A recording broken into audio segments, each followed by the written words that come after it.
What a panel here. Have you ever been all together on stage? The same time? No. Never. Same time? Yeah. No. Yeah, Okay. no. First time, world yeah. collide. First time. Yeah. So when we'll go off that stage here, we'll create a new super framework. You all know that. Yep. Yeah. So get ready. Right. It will be released on NPM and JSR. Whatever will be announced over there. Doesn't matter.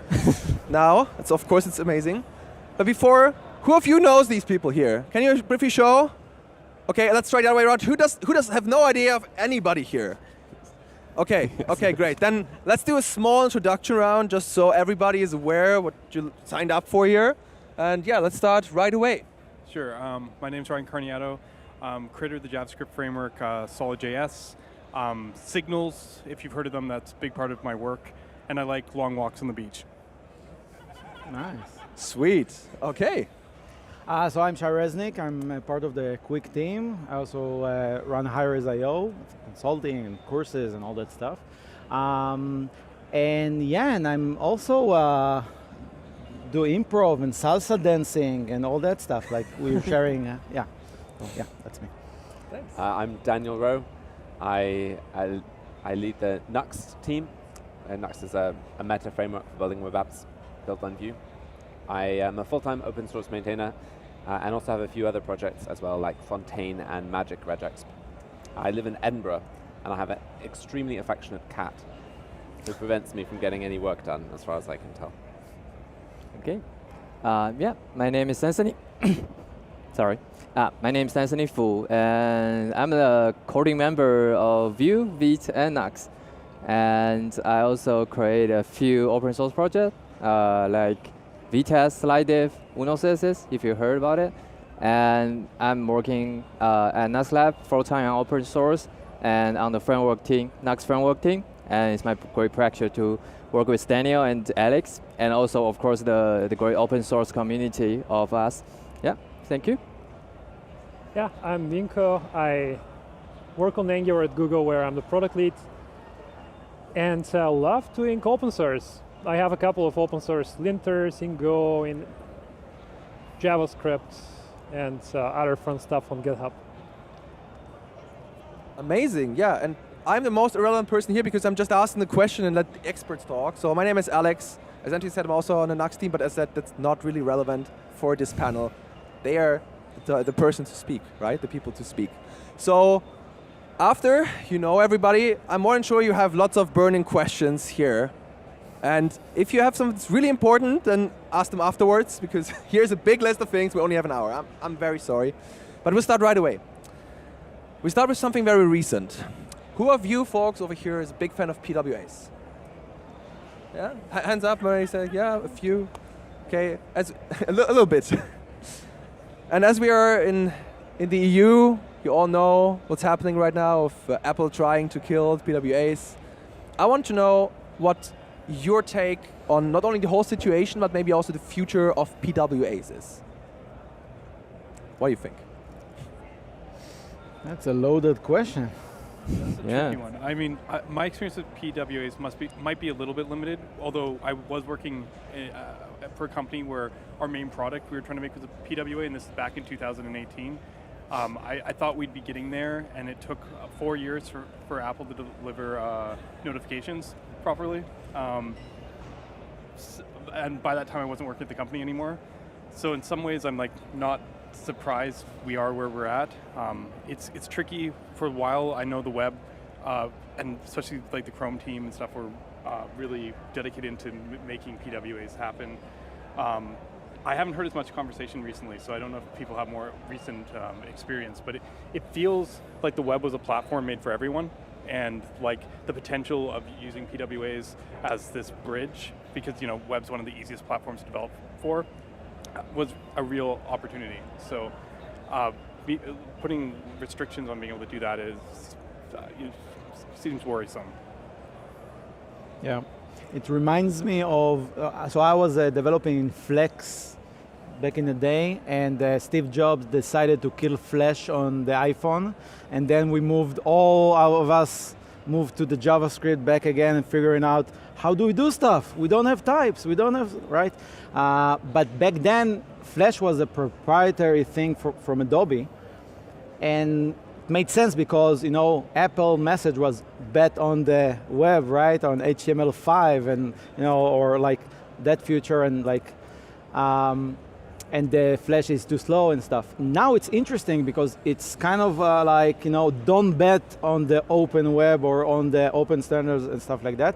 I'm not really an expert on that, and don't know what like the future of like these technologies going to be, but maybe Minko knows more about that because he's from Google and he knows everybody. So yeah.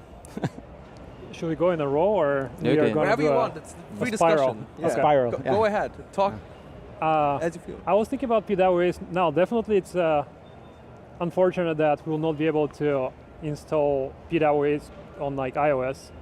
Also, at the same time, PWAs, they introduce so many cool ideas and APIs to the web that are here to stay, like service workers. Like app cached evolved into service workers. That is better.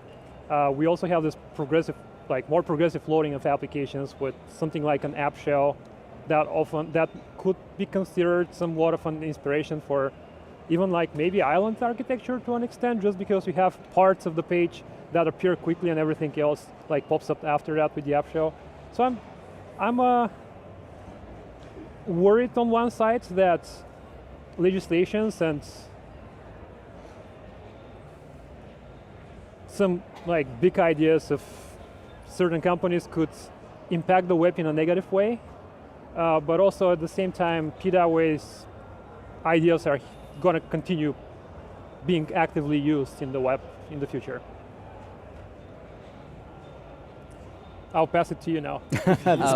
Okay, yeah. Just to be clear, that I didn't raise my hand because I didn't hear the question. So yeah, I'm actually a fan. Yeah. So I'm the one that starts the project like Vite plugin PWA, and so I actually really looking into the PWA stuff. It's like I think that's web we know is a very good platform that's open and also like very universal. It can work anywhere. So, but like also like because like the default web is in a sandbox and with a limited capability compared to the native apps, but I think that's for my efficiency consideration. It's like we don't want to, but I'm a one man. Like I cannot build like 3 different apps or different platform, right? So I will definitely go first with web. So I think PWA is a great idea to get started with, and so yeah, I don't know. I kind of have a very mixed feeling about this Apple stuff because like in iOS it's already not easy to do so. You need to instruct users in a very weird way to add the PWA. But yeah, so I hope this can get better soon because these things probably still in progress, and yeah, we'll see. I mean, I think philosophically I'm absolutely 100% in favor of openness. And the open web is a big part of that. So I don't think it's a morally neutral concept. What about the technical details? I think the core philosophy of making these things available is a really important one. And on that, I would say this isn't a story that's done. We are observing things unfolding. So there is an EU ruling, there's a response from Apple, which is honestly a terrible response. And it's been justified with a number of justifications, which I consider to be unreasonable, and a bit of a mockery of the thing. And I would expect we'll see a response from the EU. I would also really like to see a response from people, developers, people we know. We're able to inform and tell people about what is actually going on and what is at stake. Because that kind of public response will make a big difference, and it will be interesting to see how things then proceed. But I mean, when you consider that basically removing the possibility of PWAs actually makes a lot of things opaque. Look at the launch, for example, of, I think Threads might be a good example, the Meta-based Twitter replacement. And because it was released as app only, it was impossible to access anywhere but on a phone. That's an interesting thing. It would be a shame if that kind of opacity continued, like to take away access to people from new websites and platforms and technologies. So that's my spicy take. I don't think it's that spicy actually. I not think that we all agree here that like PWAs are important and they're part of a web, and we want to see them grow more and not being restricted. Also, I think there's a petition to sign, and I think it's important also for public figures like you mostly and others out there to raise their voice about that, because it's an important topic that affects all of us. Coming from a very heavy question to from the start to something that's not less interesting for sure. While we stay at the web as it is right now, I'll come with a very simple yes/no question. We can go that right around. And we all know the web is changing every day, and we have a big part of this conference program about AI. So we'll start with, will AI cost you all the job? Very simple yes or no. No. It depends. Classic program Right? answer, yeah. No. Lost my job, right? Will it cost you your job? AI. Cost.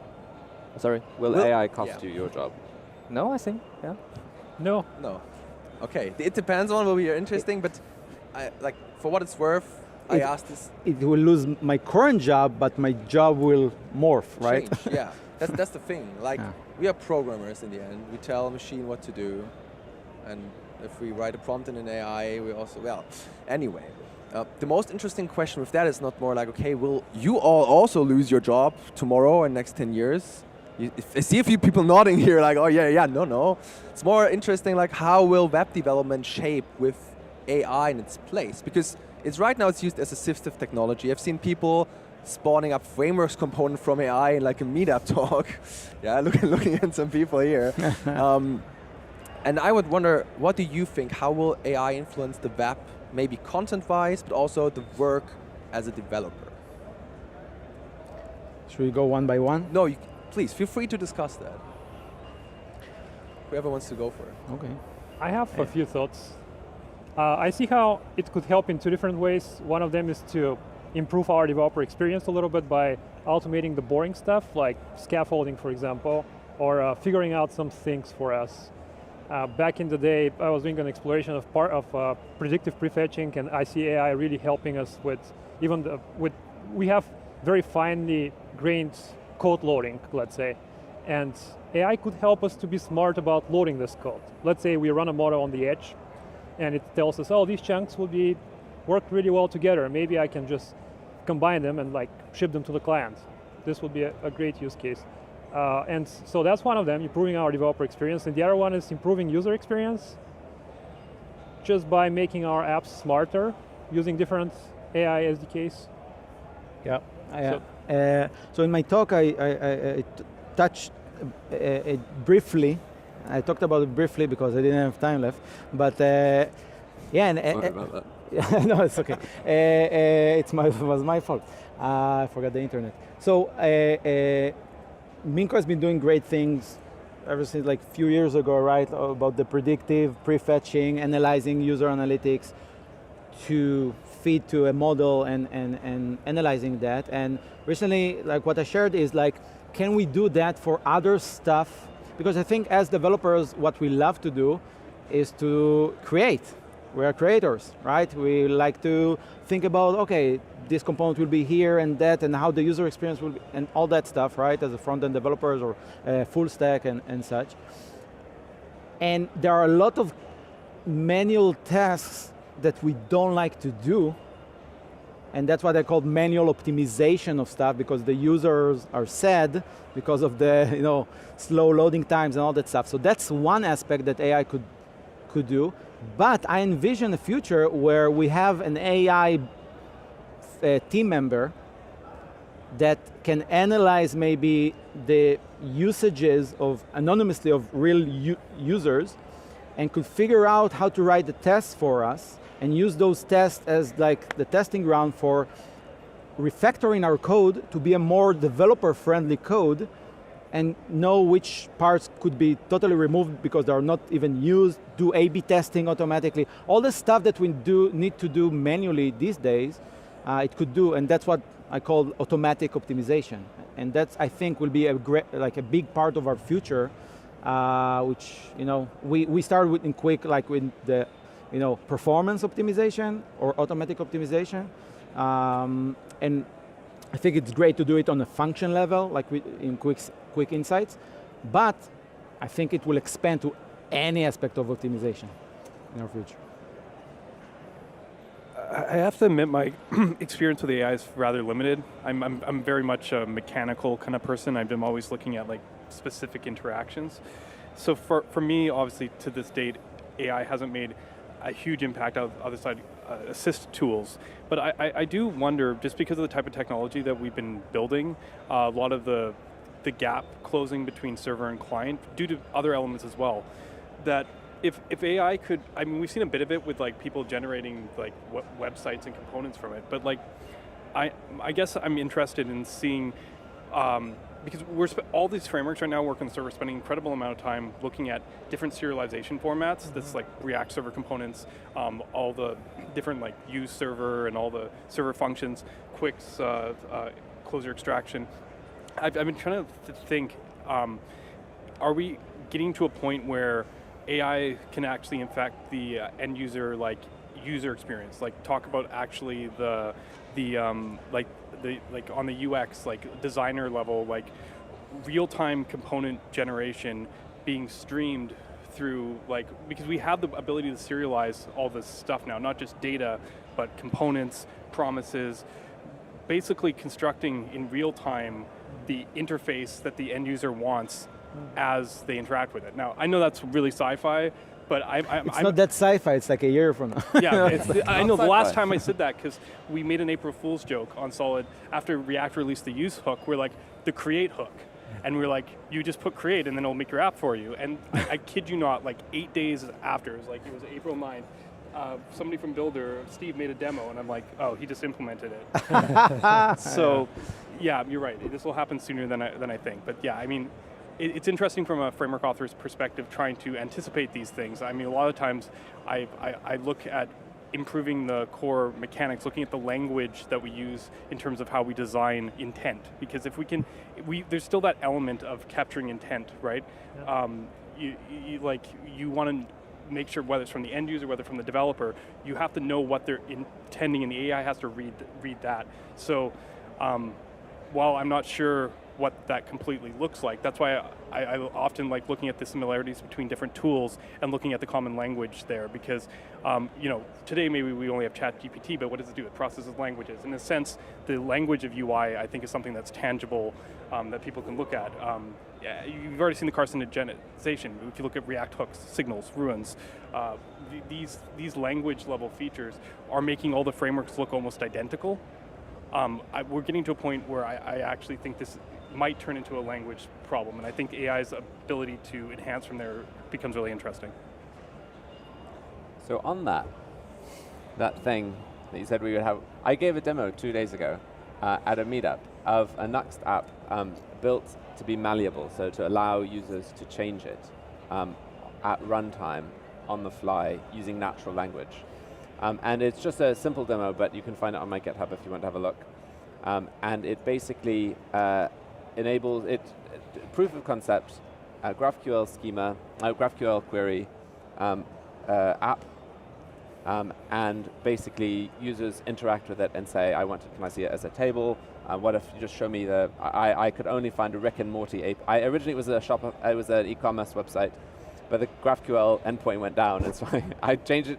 Rick and Morty was what I found. And so users could say things like, can I see the episodes, and like what kind of, can I have a list of episodes with the significant characters in them, and the app would change to be different.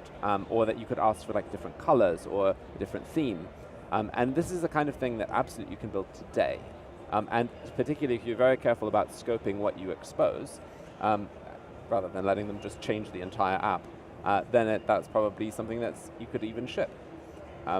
But I mean, I don't know. I think the whole question is, this is a fun question, but it's not a answerable question, because AI is just, or what we are calling AI at the moment, it's just a whole sort of movement in a direction which is sheer possibility. We haven't yet figured out what the limits are going to be. We have ideas about what they might be, but one thing is for sure, it's not going to, we are all tool users. Like, we are craftspeople. We'd like to think we're artisans. When we build things and craft things, we're trying to achieve a result with tools that we've got.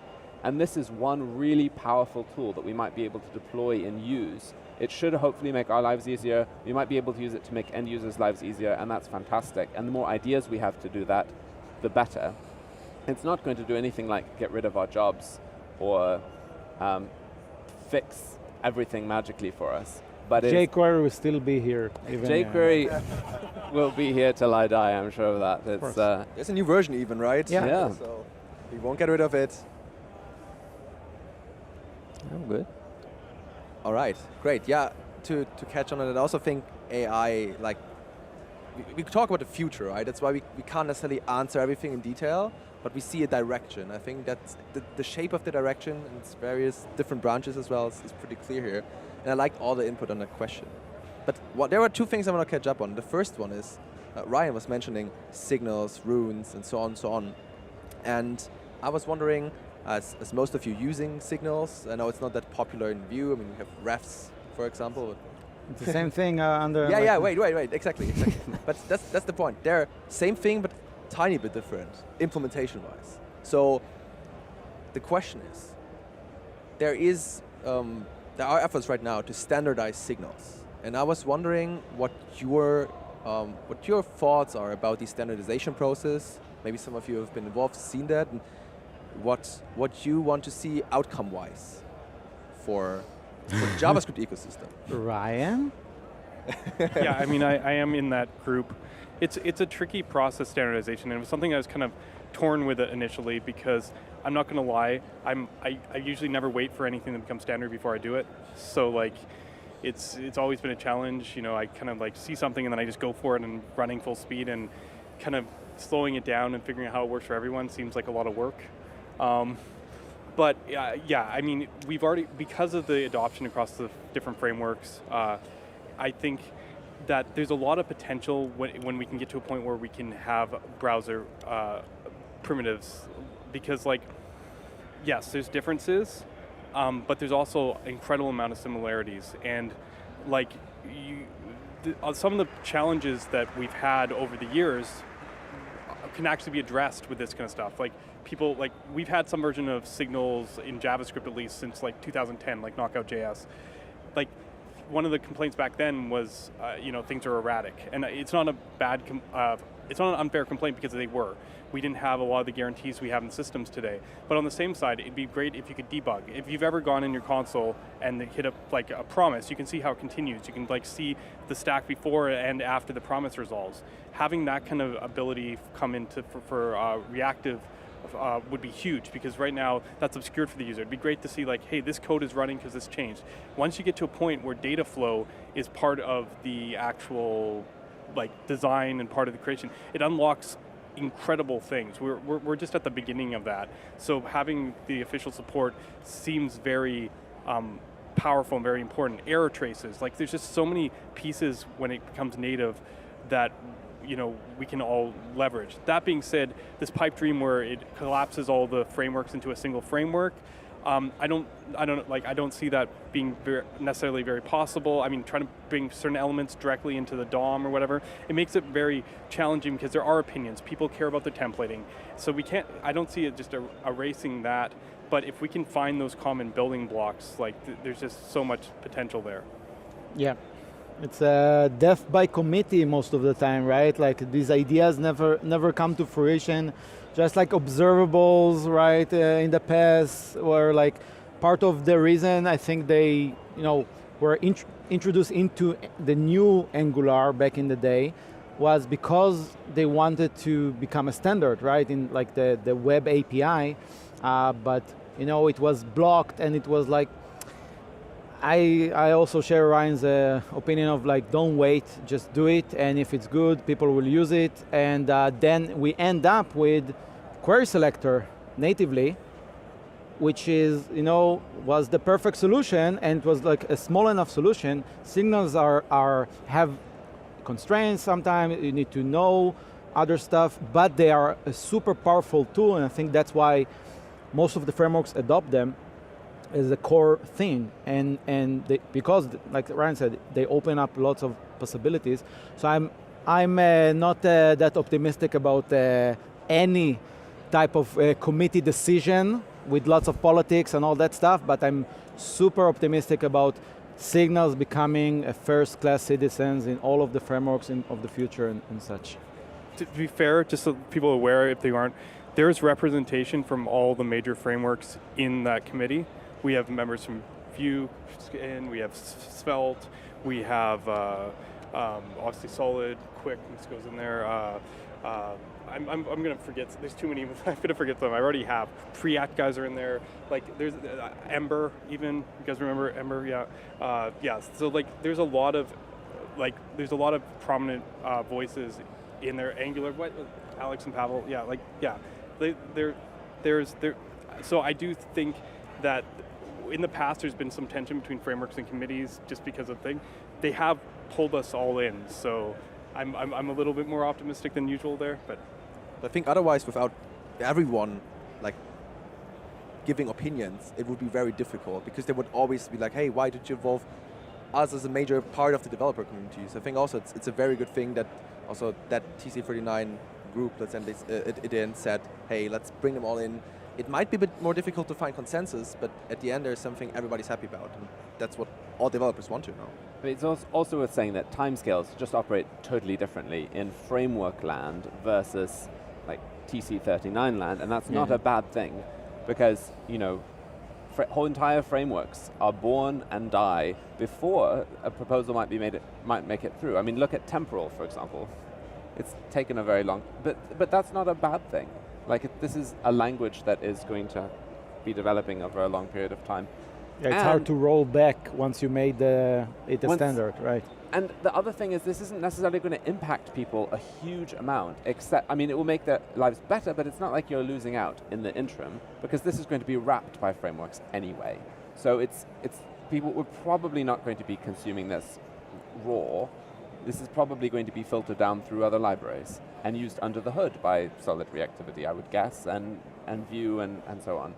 So I don't know, I think it's great. I think it's really fantastic that these are being considered to be part of JavaScript. Like I think that's really forward thinking, and I'm optimistic, and I think it would be great. But hey, I'm just naturally optimistic, maybe. Yeah. So yeah, I'm pretty agree with that, and yeah, I think that if we have like a kind of universal layer of the reactivity across framework, that would help a lot, because I think I create a library called Vue Use, which is a composable library for Vue, and I mean, like to maintain like 200 composable is a lot of work for me. But imagine that every framework would need to do that, and that would be a lot of things. Like for me, it's like if I always thinking about like making something universal so it can serve more wider audience, and also we have more contributor, more open source things, like we can collaborate together. And if we're having the universal layer like this, we can do a lot more things. Like from the library can be shared, or like I'm also like very into developer experience, and I'm building the next dev tool. And we were thinking to build a dev tool for Vue's reactivity tracking to see when and how the different React signals being triggered. And I mean, if this is going to be a standard, and this reactivity system can be baked into the browsers, or like we can have a universal library to a very nice graphically inspector of how reactivity goes. So yeah, I'm pretty looking into that. Yeah, I agree with everything that everyone said, and also it's not, so the signals, there are different representatives, could be hard to agree on the exact semantics of the signals library, but something that might be easier to agree on is how signals are used, and come up with a more ergonomic like syntax, let's say, in the browser, specifically for a signal-like primitive. So I guess there are different things that we could all agree on that would improve the developer experience for a reactivity, shared reactivity story. Yeah, I would like to take advantage of this question to share something that I think is important for us all as different framework users and framework authors, and as a JavaScript community in general. is this notion of it's good to have different opinions. That's how, on diversity of thought, that's how better solutions get created, and not always to try and consolidate. Plus, keep in mind, and that's what I really, really love about, all the people here in the panel are, all the communities of these different frameworks are open. You guys from Vue and Vite and like writing tools that other frameworks could use and sharing the same layer, and the general attitude of these communities is not I'm in my little soccer team that I'm a fan of and I'm not using. It used to be, we used to come from a place where, back in the day, right, when you just, you're using Backbone, oh my God, blah, blah, blah. So I don't think this is the right attitude as a JavaScript community members. In the end of the day, we're all one big JavaScript family, right? So I think keeping this attitude in mind, and it's okay to use this or this or this and have different opinions, but share those. I think this over a committee that have like politics and all that stuff baked in could lead to a more standardized solution between the framework authors, because I think, I can't speak for everyone, but I think at least the people here are on the same page of like, hey, let's figure it out on our own because we care about the web and JavaScript in general, not just our own box, right? So it's just a message of collaboration. So nice to see that everybody's nodding there, and some people applauding. Lovely. No, I also can't add anything to that. I think it's also a good signal to everybody. Sorry for the word pun, not intended. Just pun definitely intended. Definitely. No, I've been preparing that for days. Yeah. I wish. Yeah. I wish. Okay, you got me. No, it's really nice to see that message out here, because I think very often it's like, oh yeah, framework XYZ is better, but in the end we all want to build cool things. We're all creators, as was said before. And also that these panels like these are possible, and I hope there will be more in the future. It's really nice to see. So that's amazing. And coming from the working together on something for the whole community topic, we've seen lots of things that are more universally thought in the recent past, right? We've seen Vite, for example, come out saying, hey, let's cater all the frameworks, whoever want to. We can integrate. And now almost all the frameworks and meta frameworks are built on Vite. We've seen lots of other movements around that, saying not only across frameworks, but also across all the 14 plus runtimes of Node that we have right now. So things like UnJS, for example, it's also used under hood for solid start, for example, for analog as well, Nuxt.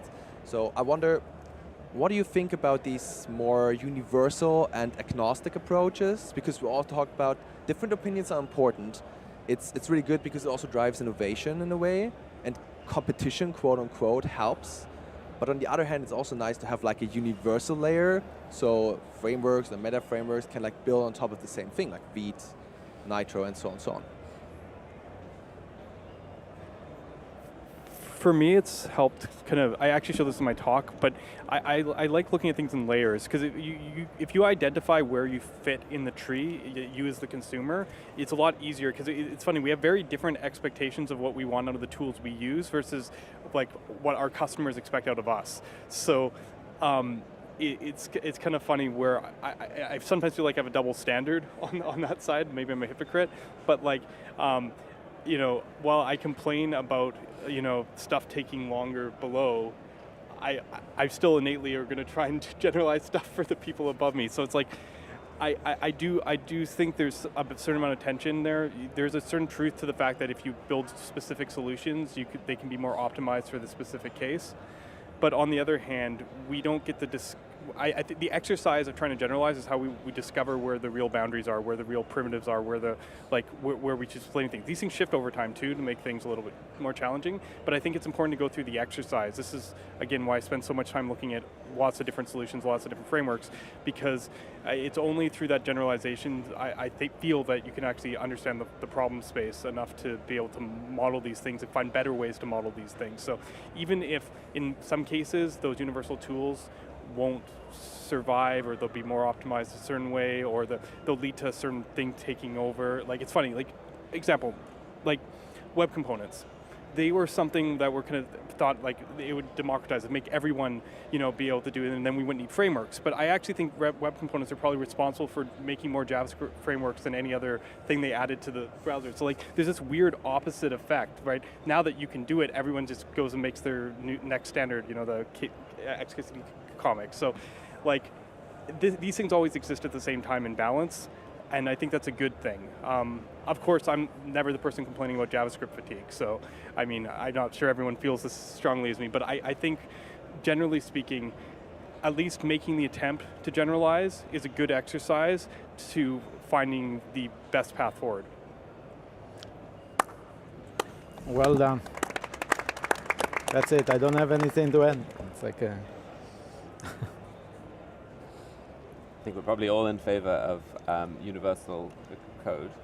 I will say that there's some interesting things that make different interpretations possible. So like the provider pattern is something you increasingly see, the provider or adapter.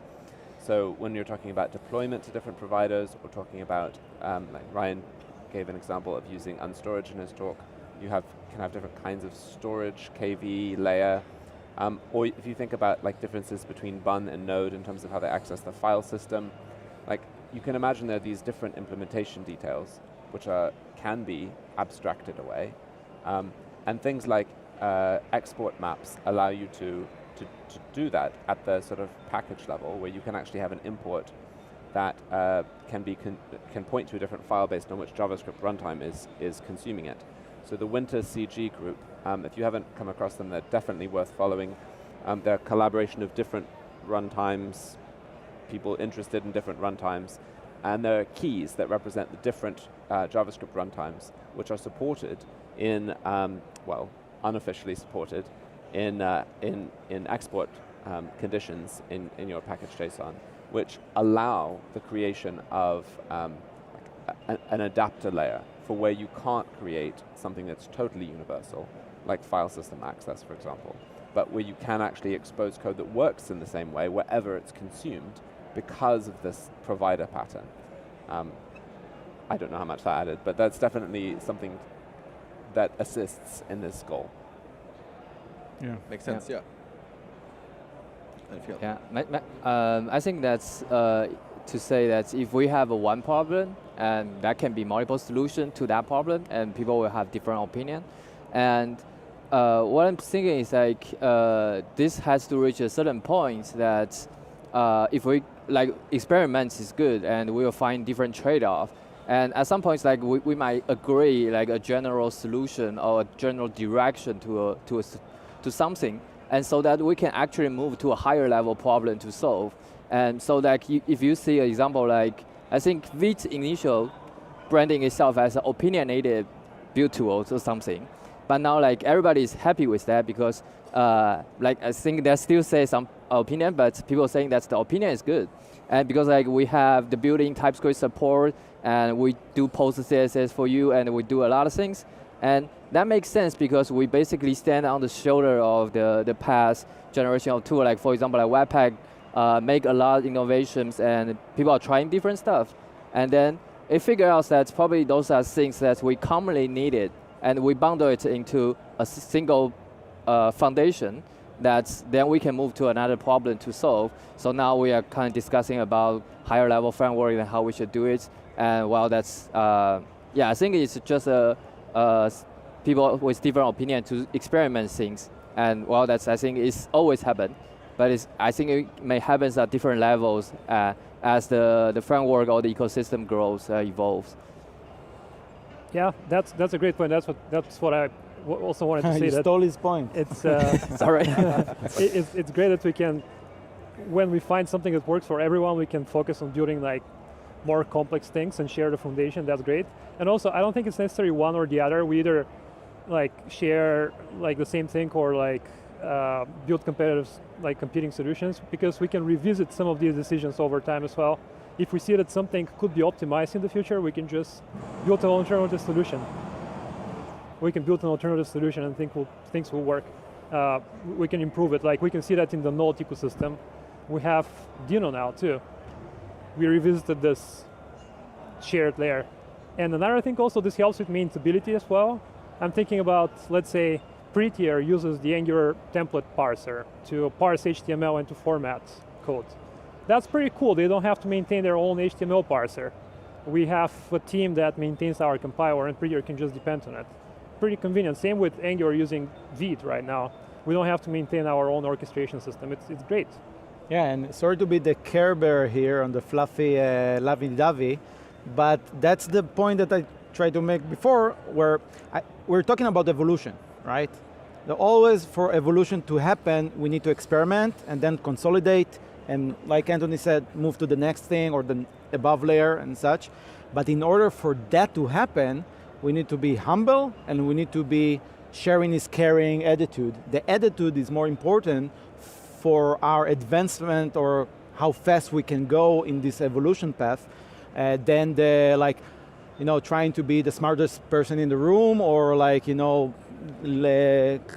clinging to your idea or thing and thinking about the better of everybody. But it's like trying to identify the evolution and where things are going and what can I drop now and what can I focus on later.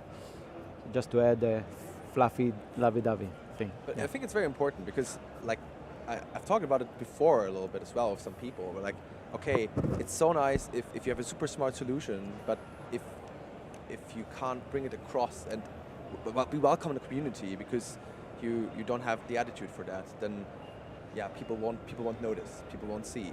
So there are lots of points of not only having a good solution, but also being able to share it with the people. And then it starts with, okay, hey, I work on a cool thing here. And you might find more people being interested in that, working with you together, build up a team. And then we start at being not only a one-man project, but a bigger thing, a community. And this is what helps growing projects, frameworks, libraries, open source in general. Like, it's not only about the smart hats behind it, right? It's in the end about the whole community and building that up as well. Yeah, that's the spirit of open source, basically. In the end of the day. And if you haven't contributed yet, that's your chance. Any of the frameworks and libraries, that's an option. Yep. Right? Documentation, no code, and so on and so on. Nevertheless, we don't have that much time left, unfortunately. We have roughly 10 more minutes. And I wanna go 2 quick questions. We talk about the future of frontend, and that involves JavaScript, of course. Hopefully for the next few years, right? I was wondering if you have any features in JavaScript that might be on the rise, like stage 0, 1, 2, 3 proposals where like, hey, that would be cool. Or maybe something that you had in mind, like, hey, it would be nice if that would be part of the standards. And no, signals don't count. So we talked about that already. So if you have something where you're like, hey, I'd be super excited to see that, maybe use case or like why you're excited about that, that's your time to share that. Let's start from there because we always start here. Yeah, sure. Let's start over there. Oh, I was ready to be last, so I thought I have more time to think. Sorry. I can start if you want to give you whoever wants to first, yeah. Sure, go ahead, Tao. Okay. So I've been mostly living in a cave now and thinking about a lot about the evolution and how things. I'm not well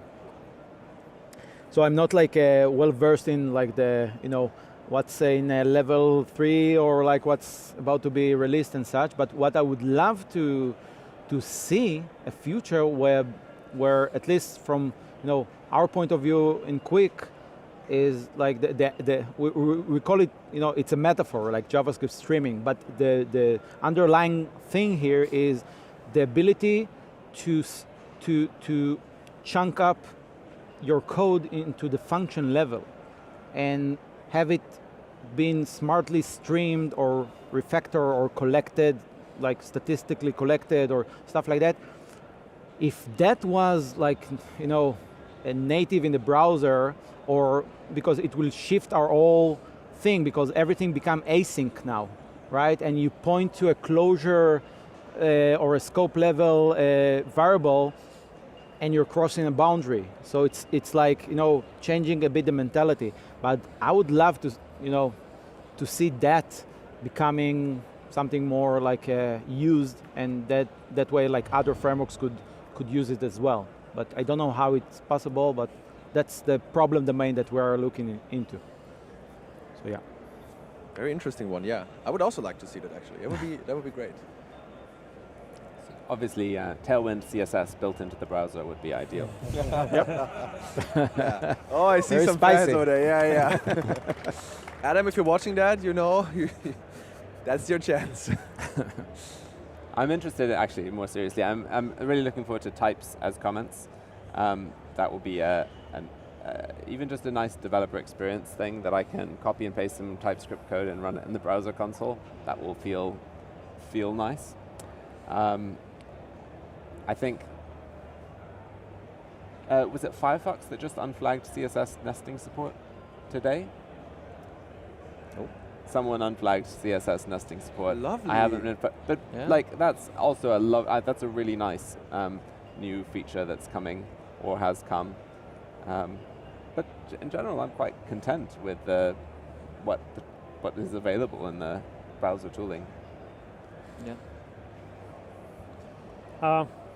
I guess I'm excited what we're going to see happening on the edge, because this seems to be like a very helpful thing. I'm thinking we are building solutions for business problems that people have. That's what is driving web development to a big extent. Like, people started building large web applications. That's why we had to deal with deferred code loading, with lazy loading and dynamic imports.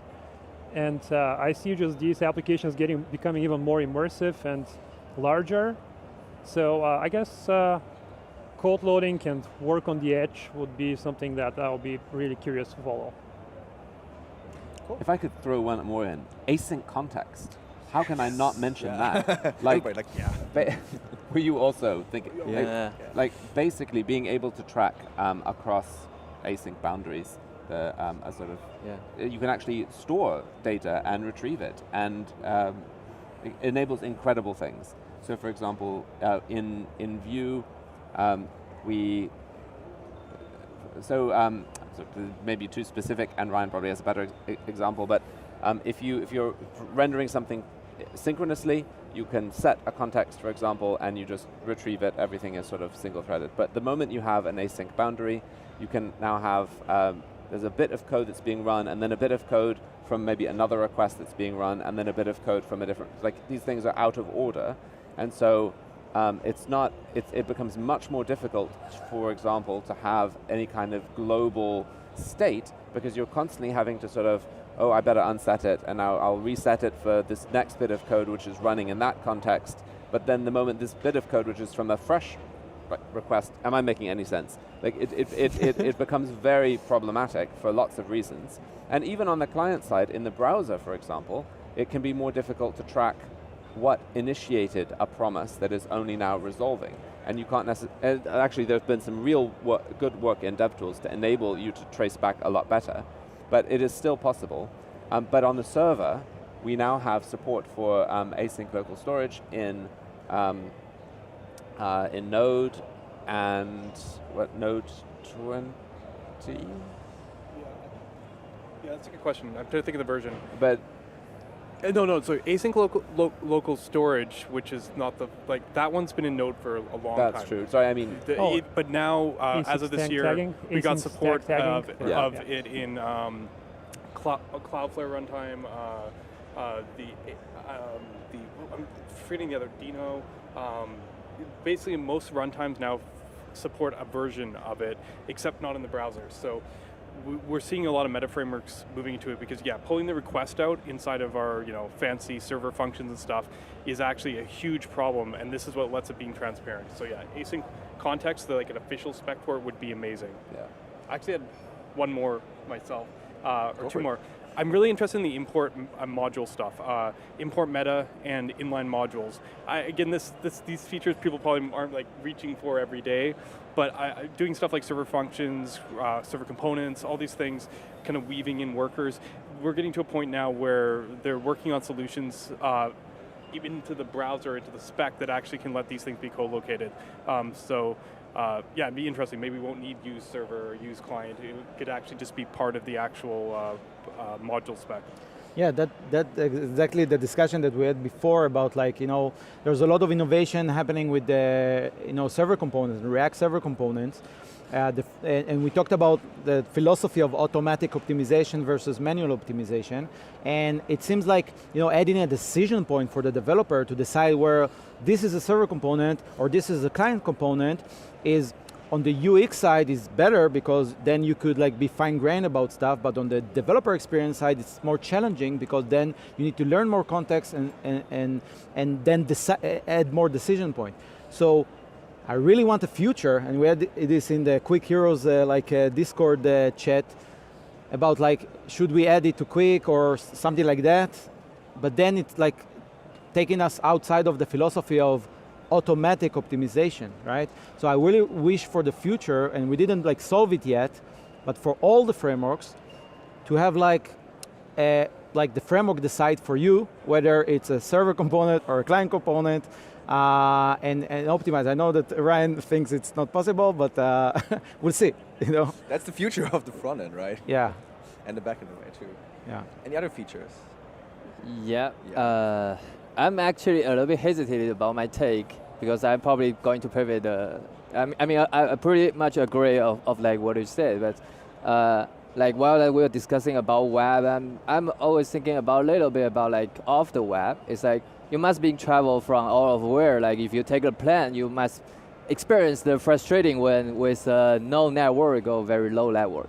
So what I'm thinking is I would like to see more apps like has the local first philosophy. I'm not so sure if it's a application level thing or it's an infrastructure thing, but I think there's a lot of things that we haven't figured out yet. So it's probably worth to have some effort from the infrastructure level. But if we are able to, that's also like why I'm a little bit frustrated about the PWA stuff. But we are not going to back to discuss about it. But so we would like to see more about like how we should do about more efficient local first, or like if we can have a local first as a default of our web application things or something. So I'm also like looking forward to that to see if we could have actually a better user experience. Amazing. Okay. It's almost time. We have one last question. Remember, I made a joke in the beginning saying, yeah, we'll build our super framework here on stage. It's time to do that. It's a very quick one, so each of you has to pick quick one. Okay. So. Oh. Say what there. Okay. Good one. So each of you has to pick one feature for framework that should go in, just one, and then we have it. Then we'll build it. Very simple. Wow, you have like an hour? we have exactly 30 seconds. No, I'm kidding. Let's go. Fine-grained rendering. Provider agnostic deployment. JavaScript streaming, you know. Or I'll be like mature and boring, stability and reliability. I don't know, plugin system? Plugin system. Here we have it. Ladies and gentlemen, that's the future of the front end. Give a warm round of applause to our panelists here. Thanks a lot for sticking. And if you have any more questions, hit these guys up right over there. Thank you, everybody.